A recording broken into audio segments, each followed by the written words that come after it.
Hi FBC, this is Brianna Brown from Fine Line Furniture. I hope everybody is doing amazing. I am coming to you today from INSOCO with Magin Perez, and we're going to talk a little bit about his company, how it came to be, and just kind of get deep so we know exactly what it is that he does and highlight him for this episode. So welcome and thank you so much. Pleasure to be here. Yes. I love this community. Yeah. I saw the beginning of it through when we started working together and when we met. So it's been awesome seeing kind of the evolution of what this has become and seeing more members and people join the community. So it's awesome. Yeah, our community reach has really grown, especially with all the work that Fabiana and I have been doing, but also that we're working with Strive 305 and a lot of different community organizations. So we're seeing a lot of growth and we're pretty excited. Awesome. That is exciting. But let's talk about you. Yeah, awesome. So INSOCO, from what I understand, you're a relatively new established company. I think you started in 2022. Sure. So yes, 2022. However, I'm a third generation general contractor. Right, so my grandpa and my dad were both general contractors. They did big civil construction in South America. Yeah. And so I mean, I've always been around construction. I used to visit my dad's jobs when I was little, and I would run around and throw rocks, and my dad would always explain to me what kind of what things were and what was happening. But I really never wanted to go into the family business. I never wanted to go into construction. You and I have talked about this because I was in the same boat, right? Yeah, for sure. I mean, it's like you grow up seeing something, you're like, I just want to do something different. Yeah, I want to have my own kind of my own path, right? And so my dad and my grandpa were both civil engineers, and I went the mechanical engineering route. So I did mechanical engineering at FIU, and that was awesome. I still didn't know what I wanted to do because mechanical engineering, I mean, you could do anything really. You could go into aerospace, with automotive, everything. I did get a job in automotive right out of college. So I moved up to Michigan to work for Chrysler for 5 years.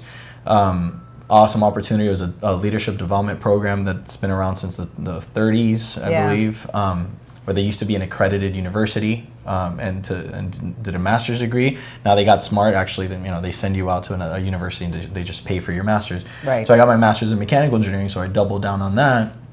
And really, I mean, just kind of fell in love with the automotive industry, specifically in manufacturing industry. I was part of the launch team for the Ram 1500 pickup truck in 2017.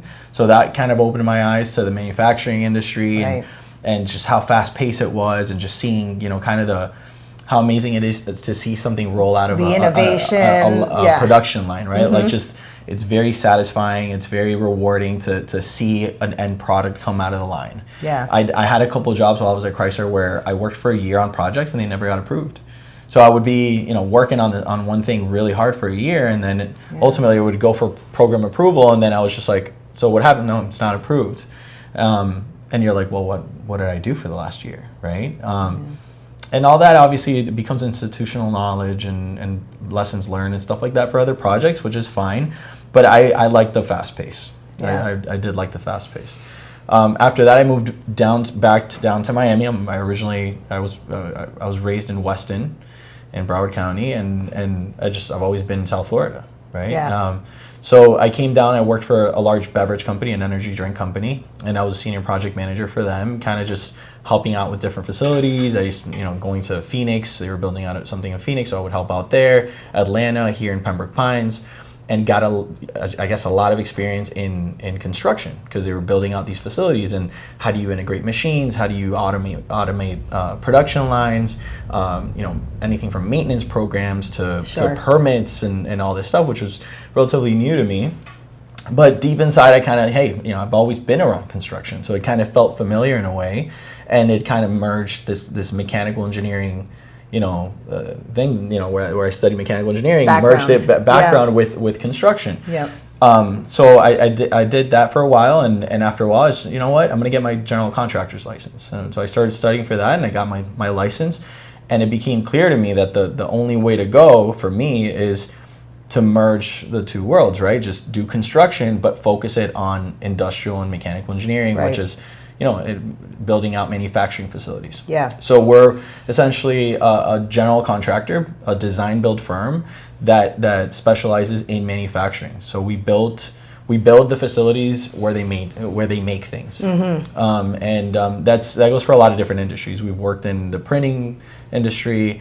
The biggest verticals for us is food and beverage, because of my background in a beverage company. And we do a lot of food facilities, bakeries, cold storage, and now we're getting heavy into aviation, actually. Yeah, that's what I was going to ask you. You know, Miami has been known for, quite a few years for real estate, right? And some design and, and tourism, of course. Yeah. How do you see things are flowing as far as manufacturing and the industrial industries? Because we see a lot of these big companies coming in. Sure, right? sure. I mean, honestly, Miami is a transportation hub, right? I mean, talking about, Miami International Airport, Fort Lauderdale, the Port of Miami, I mean, all these things kind of converge into Miami being one of the most important cities in the world when it comes to transportation and logistics. Yeah. And that drives the need for development in the industrial world. And there's a lot of developers that have moved down here and started building warehouses, and it seems like they're kind of coming all online at the same time, like millions of square feet of warehousing. And all that needs to be developed into usable, production space, whether it's, just racking and forklifts for logistics, or whether it's, an aviation maintenance, repair and overhaul, which we call MROs, to repair, anything from, landing gear to turbines to the seats that go into airplanes. This is one of the biggest MRO hubs in the world. Miami is.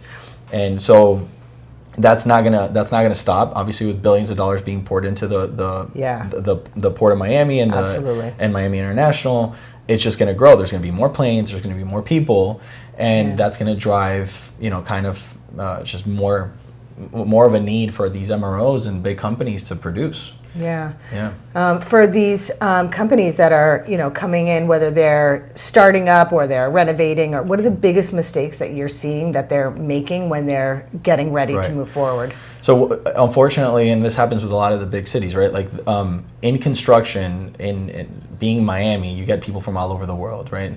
You get a lot of people that do work without a permit, that do work without a license. I get the same so thing. So you get a lot of scammers where they look legitimate, they feel legitimate, but they're using somebody else's license. They're not insured properly.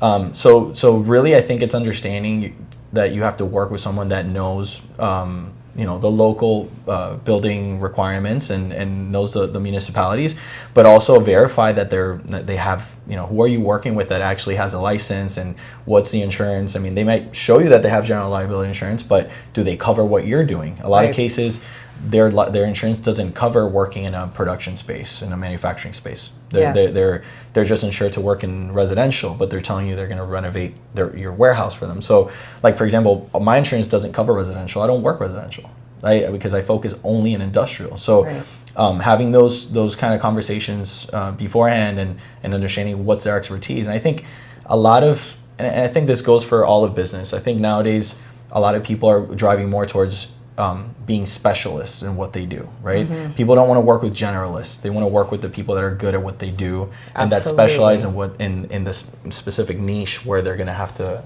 develop something. I've heard this from the top down. I mean, developers talking to huge GCs that do hundreds of millions of dollars a year, they have that same conversation, like, hey, what are you good at? Right? I mean, you can do apartments, you can do residential, What's you can do your commercial. niche? What are you guys actually good at, right? And I think that's the advantage that all of us have, really, as business owners, in just being more niche and being more specialized in certain areas, because I think that's where, kind of, for example, in AI, we've been getting pinged on ChatGPT, recommended to clients. We don't work SEO. We don't work, our marketing is minimal. It's all referral based. But our website says that we develop flammable storage rooms, for example. So if someone's going to build a flammable storage room, they'll go on ChatGPT and they'll ask, hey, I need a contractor that knows how to build this, and we'll get brought up. Sure. So it's getting very specific on what you're good at and sticking to it. I think that's what drives, kind of success. Especially people now. don't want to hear you say we do everything, right? The minute they hear that, they start backing away because they realize that you're too widespread. There's no way you can have that many balls in the air, right? type of thing. Yeah, so tell us how we can connect with you. Tell the audience how we can connect with you. And So our website is INSOCOUSA.com. INSOCO stands for Industrial Solutions and Construction.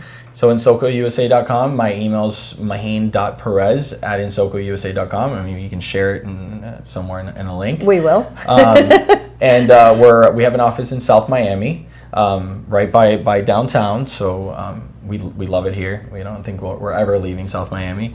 And I guess you can share my phone number as well. They can reach out to me personally. Of course. Thank you so much, Magin. We really appreciate you doing this with us today. My pleasure. Great.